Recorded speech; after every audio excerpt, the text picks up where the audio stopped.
Research stroke hedge fund ने report निकाली, अडानी ने इसको डिनाई करा, उन्होंने 400 पेज का एक लेटर लिखा, उसके बाद उन्होंने एक फिर क्लैरिफिकेशन दिए। ये वाद विवाद तो चलता रहेगा, हम केवल फैक्ट रिपोर्टिंग कर रहे हैं। फैक्ट रिपोर्टिंग ये है कि एक रिपोर्ट आई, स्टॉक्स में प्रभाव पड़ा, एफपीओ को लेकर के मार्केट को चिंता है, मैनेजमेंट बोल रहा है एफपीओ चला सेल थ्रू हो जाएगा।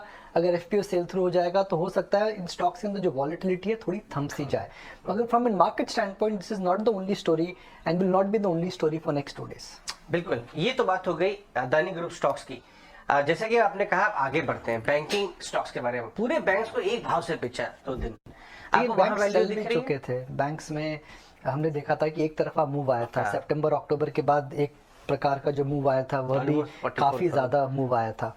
समझना यह है कि क्या बैंक्स के अंदर कोई चिंता का विषय है। हमने स्टेट बैंक ऑफ इंडिया का स्टेटमेंट देखा, बिल्कुल उन स्टेटमेंट से लगता नहीं है कि बैंक्स के अंदर कोई लेंडिंग को लेकर के समस्या आने वाली है।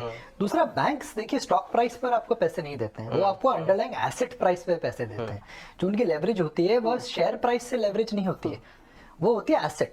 तो कौन सी एसेट्स हैं अडानी ग्रुप ऑफ कंपनीज में जिनकी वजह से बैंक्स को समस्या हो सकती है, तो वो भी नहीं लगता है। स्टेट बैंक ऑफ इंडिया ने रिकॉर्ड पे बोला है।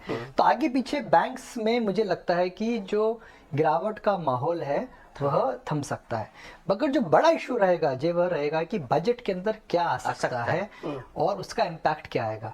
क्या शॉर्ट टर्म का जो टैक्स स्ट्रक्चर है जो भी 15% है, क्या वह चेंज होगा? अगर वह चेंज होगा तो मार्केट में नर्वसनेस जरूर आएगी।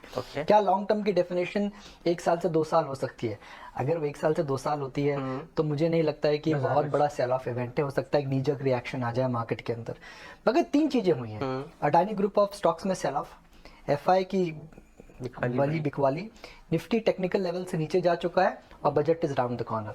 जब ये चारों चीजें एक साथ आती है तो मार्केट के अंदर एक प्रकार का मंथन हो रहा है। तो मेरा यह मानना है कि मार्केट में इस समय मंथन हो रहा है, और जब मंथन होता है तो विष एक समय निकलता है, अमृत एक समय निकलता है। अमृत किस तरफ है ये बताइए, हमारे रिटेलर्स को चाहिए, हमारे व्यूअर्स के लिए। एक्चुअली मेरा क्वेश्चन यही है कि रिटेलर इस समय क्या करे? इतनी सारी चीजें कुछ नहीं करना चाहिए, समझ नहीं आ रहा, कुछ नहीं करना चाहिए। मार्केट के अंदर कोई रूल बुक में नहीं लिखा है कि आपको रोज पोजीशन लेनी चाहिए या फिर रोज ट्रेड करना चाहिए। देखिए टिम्पी साहब, आने वाले 3 दिनों में, आने वाले तो क्या अगले 3 दिनों में इस मार्केट के अंदर जबरदस्त वॉलेटिलिटी रहेगी, और जब वॉलेटिलिटी रहेगी तो आपको मार्केट 2 तरफा घूमेगा।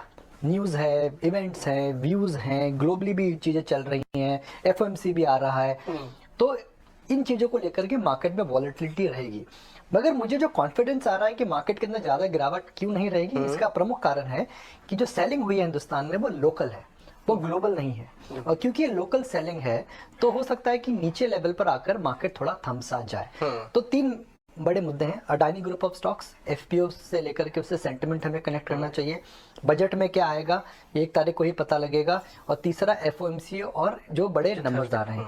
इन चारों इवेंट का जब मिश्रण जब होता है तो मार्केट के अंदर वॉलेटिलिटी रहेगी।